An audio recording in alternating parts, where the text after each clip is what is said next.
Hi అందరికీ నమస్కారం. ఈ వీడియోలో మనం వినబోతున్నాం వెంటాడే నీడ పార్ట్ 9. ఫ్రెండ్స్, మీరు కానీ మా ఛానల్ని ఫస్ట్ టైం చూస్తున్నట్లయితే ప్లీజ్ సబ్స్క్రైబ్ చేసుకోండి. అలాగే ఈ వీడియోని లైక్ చేసి స్టోరీ ఎలా ఉందో మా కమెంట్స్లో తెలియజేయండి. మరి ఎందుకు ఆలస్యం, వినిద్దామా?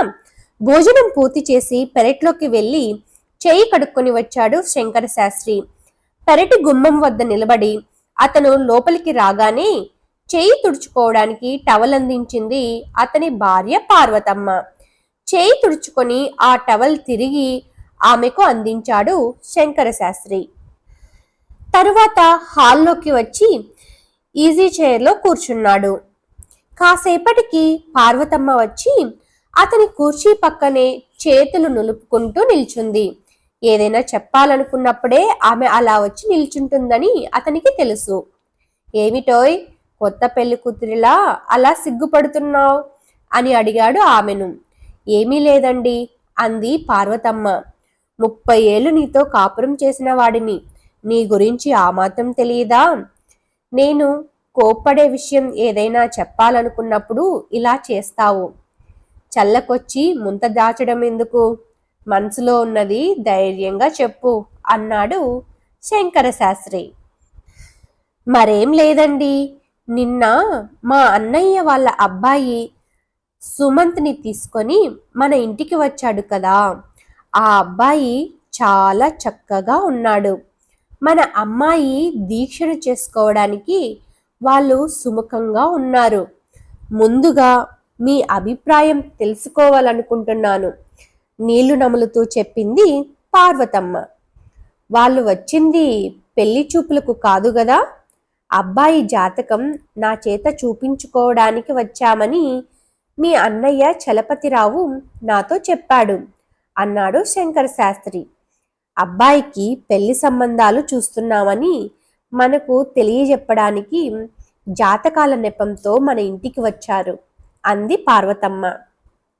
ఆ అబ్బాయికి ఇంకా చదివే పూర్తి కాలేదు కదా, అప్పుడే పెళ్లి సంబంధాలు చూస్తున్నారా అన్నాడు శంకర శాస్త్రి ఆశ్చర్యంగా. అబ్బాయి బీటెక్ ఆఖరి సంవత్సరంలో ఉన్నాడు. క్యాంపస్ రిక్రూట్మెంట్లో మంచి కంపెనీలో ఉద్యోగం వచ్చిందట. వాళ్లకు సుమంత్కు వెనుక మరో 2 ఆడపిల్లలు ఉన్నారు కదా. అందుకని ఉద్యోగం వచ్చిన వెంటనే సుమంత్ పెళ్లి చేసేస్తారు. మన అభిప్రాయం చెబితే ఇక వేరే సంబంధాలు చూసుకోకుండా ఉంటామని మా అన్నయ్య నాతో చెప్పాడు. మీ అభిప్రాయం, అమ్మాయి అభిప్రాయం తెలిస్తే తరువాత మిగతా విషయాలు మాట్లాడుకోవచ్చు అంది పార్వతమ్మ. మీ అన్నయ్య చలపతిరావు మంచి వ్యక్తి, మనమంటే చాలా అభిమానం ఉంటాడు. ఆ అబ్బాయి కూడా చూడ్డానికి చక్కగా ఉన్నాడు. నాకైతే ఏ విధమైన అభ్యంతరము లేదు. కానీ మన దీక్ష చదువు పూర్తి కావడానికి ఇంకా 2 సంవత్సరాలు పడుతుంది కదా. అర్ధాంతరంగా చదువు మానేసి పెళ్లి చేసుకోవడానికి అమ్మాయి ఒప్పుకుంటుందా అంటూ తన సందేహాన్ని వెళ్లిబుచ్చాడు శంకర శాస్త్రి. పెళ్ళయ్యాక కూడా మన అమ్మాయి చదువుకోవడానికి తమకేమీ అభ్యంతరం లేదని మా అన్నయ్య చెప్పాడు. ముందు మీరు ఒప్పుకున్నారు, అదే చాలు. కళ్యాణ గడియ వస్తే మిగతా సమస్యలన్నీ వాటంతట అవే తీరిపోతాయి. అమ్మాయితో నేను తరువాత నింపాదిగా మాట్లాడుతాను అంది పార్వతమ్మ ఆనందంగా. అన్నట్లు నిన్న మీ అన్నయ్య సుమంత్ పుట్టిన తేదీ, సమయం, ఇతర వివరాలు ఇచ్చి వెళ్ళాడు కదా. ఆ కాగితం ఇలా పట్రా. అబ్బాయి జాతకం ఎలా ఉందో మన అమ్మాయి జాతకంతో కలుస్తుందో లేదో ఇప్పుడే చూసి చెప్తాను అన్నాడు శంకర శాస్త్రి. ఇదిగో ఇక్కడే టేబుల్ మీద పెట్టాను అంటూ తన అన్నయ్య రాసి ఇచ్చిన కాగితం భర్త చేతికిచ్చింది పార్వతమ్మ. మీరు నింపాదిగా జాతకం చూడండి, నేను ఈలోగా వంటింట్లో గిన్నెలు సర్దుకొని వస్తాను అంటూ లోపలికి వెళ్ళింది. ఒక 1/2 గంట గడిచిందో లేదో, పార్వతి ఇలా రా అంటూ గట్టిగా అరిచాడు శంకర శాస్త్రి. వంటిట్లో గిన్నెలు కడుగుతున్న పార్వతమ్మ చేతులు తుడుచుకొని హడావిడిగా పరుగులాంటి నడకతో హాల్లోకి వచ్చింది. ఏమైందండి అంటూ. అబ్బాయికి, అదే ఆ సుమంత్కి ప్రాణగండం ఉంది, అది కూడా ఈ సంవత్సరమే అంటూ మరి కొంతసేపు అతని జాతకం వంక పరిశీలనగా చూశాడు. నా అంచనా నిజమైతే అతి త్వరలోనే అతనికి ఆ ప్రాణగండం ఉంది. వెంటనే మృత్యుంజయ హోమం చేయించాలి. అలాగే అబ్బాయికి శాంతి హోమం చేయించి ఆంజనేయ స్వామి తాయెత్తు కట్టించాలి. మీ అన్నకు ఫోన్ చేయి విషయం చెప్పు అన్నాడు శంకర శాస్త్రి ఆందోళనగా. క్షణం కూడా ఆలస్యం చేయకుండా చలపతిరావుకు ఫోన్ చేసింది పార్వతమ్మ. అటువైపు తన అన్నయ్య ఫోన్ తీయగానే భర్త తనతో చెప్పిన విషయాలన్నీ పొల్లుపోకుండా చెప్పింది పార్వతమ్మ. ఫోన్లో చలపతిరావు చెప్పిన మాటలు విన్నా ఆమె మొహంలో రంగులు మారాయి. ఫోన్ పెట్టేసి భర్త దగ్గరకు వచ్చి, సుమంత్ ఏదో పని మీద కంచికర్చర్ల వెళ్ళాడట. రేపు ఉదయాన్నే అన్నయ్య ఆ అబ్బాయిని తీసుకుని మన దగ్గరికి వస్తారట. ఆ హోమం ఏదో మీరే దగ్గరుండి చేయించమన్నాడు అని చెప్పింది. నా మనసుకెందుకో కీడు శంకిస్తోంది. రేపటి వరకు ఆగడం ఎందుకు? అబ్బాయికి ఫోన్ చేసి వెంటనే రమ్మని చెప్పమను అన్నాడు శంకర శాస్త్రి. అలాగేనండి. ఇంతకీ అబ్బాయికి ఏ రకంగా గండం ఉందో మీరు ఏమైనా చెప్పగలరా అని అడిగింది పార్వతమ్మ. అబ్బాయికి వాహన గండం ఉంది కాబట్టి ప్రయాణాల్లో ముఖ్యంగా బండి నడిపేటప్పుడు చాలా జాగ్రత్తగా ఉండాలి. ఆ వాహన గండం కూడా కొన్ని దుష్ట శక్తుల ప్రభావం వల్ల కలుగుతుంది.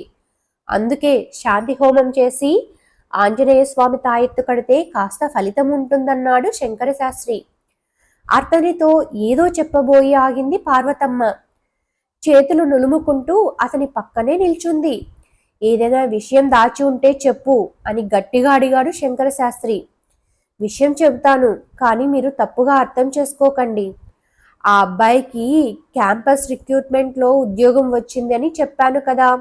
అందుకని స్నేహితులంతా పార్టీ ఇవ్వమని బలవంతం చేస్తే కంచికచర్ల దగ్గరుండే మామిడి తోటలోకి స్నేహితులతో కలిసి వెళ్ళాడట.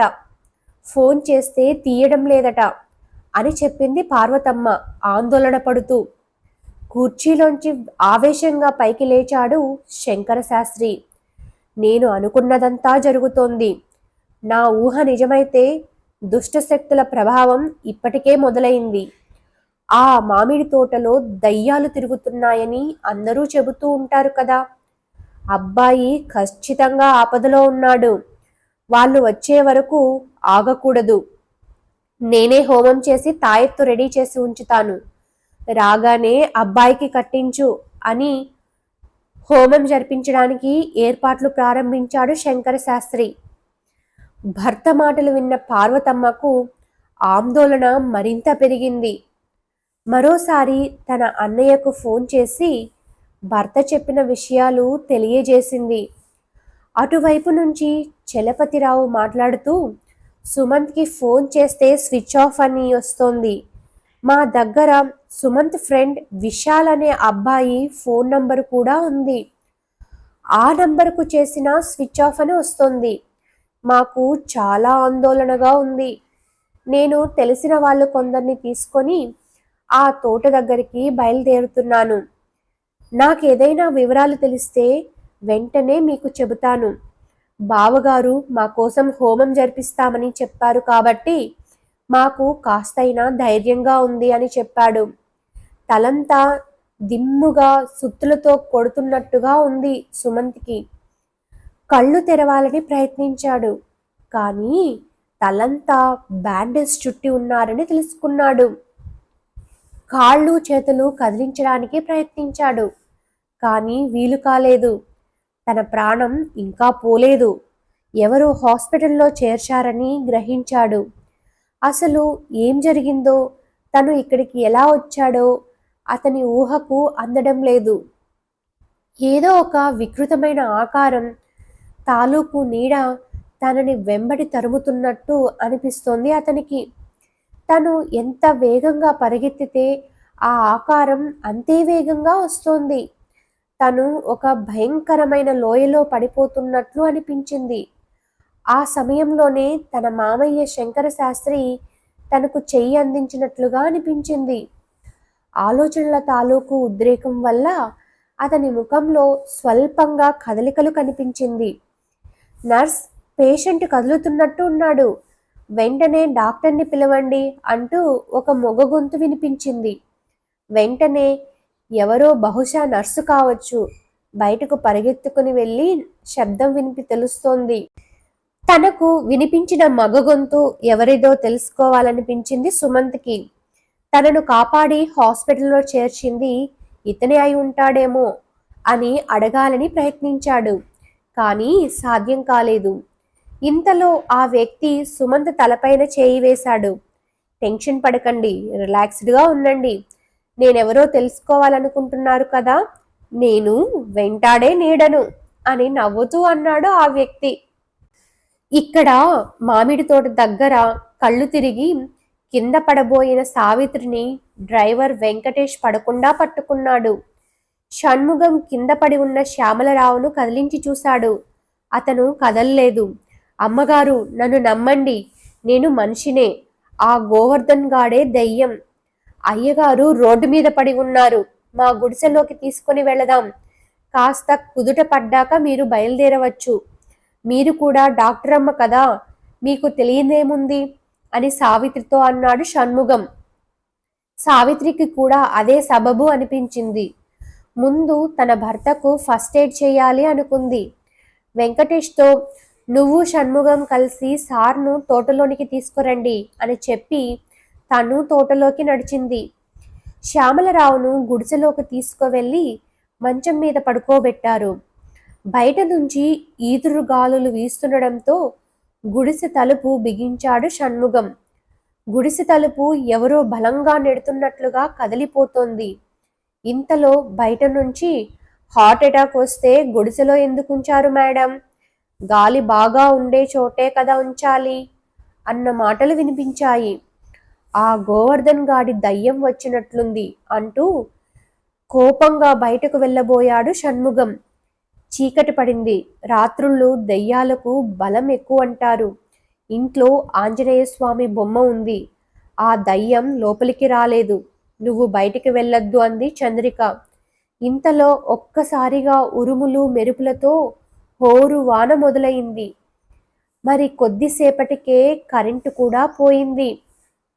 మేడం, సార్ గుండె ఆగిపోయినట్లుంది. సిపిఆర్ చెయ్యాలి. నన్ను లోపలికి రానివ్వండి. గుండెల మీద కూర్చొని గట్టిగా గుద్దుతాను. నాకు బాగా అనుభవం అంటూ మళ్ళీ బయట నుంచి ఒక గొంతు వినిపించింది. వెంటనే తన భర్త గుండెల మీద చెయ్యి వేసి చూసింది సావిత్రి.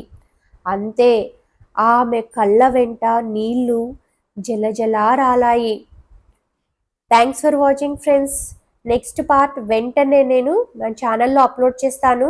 మీరు కానీ మా ఛానల్ని సబ్స్క్రైబ్ చేసుకోకుంటే ప్లీజ్ సబ్స్క్రైబ్ చేసుకోండి. అలాగే ఈ వీడియోని తప్పక లైక్ చేసి స్టోరీ ఎలా ఉందో కామెంట్స్లో తెలియజేయండి. Thank you once again.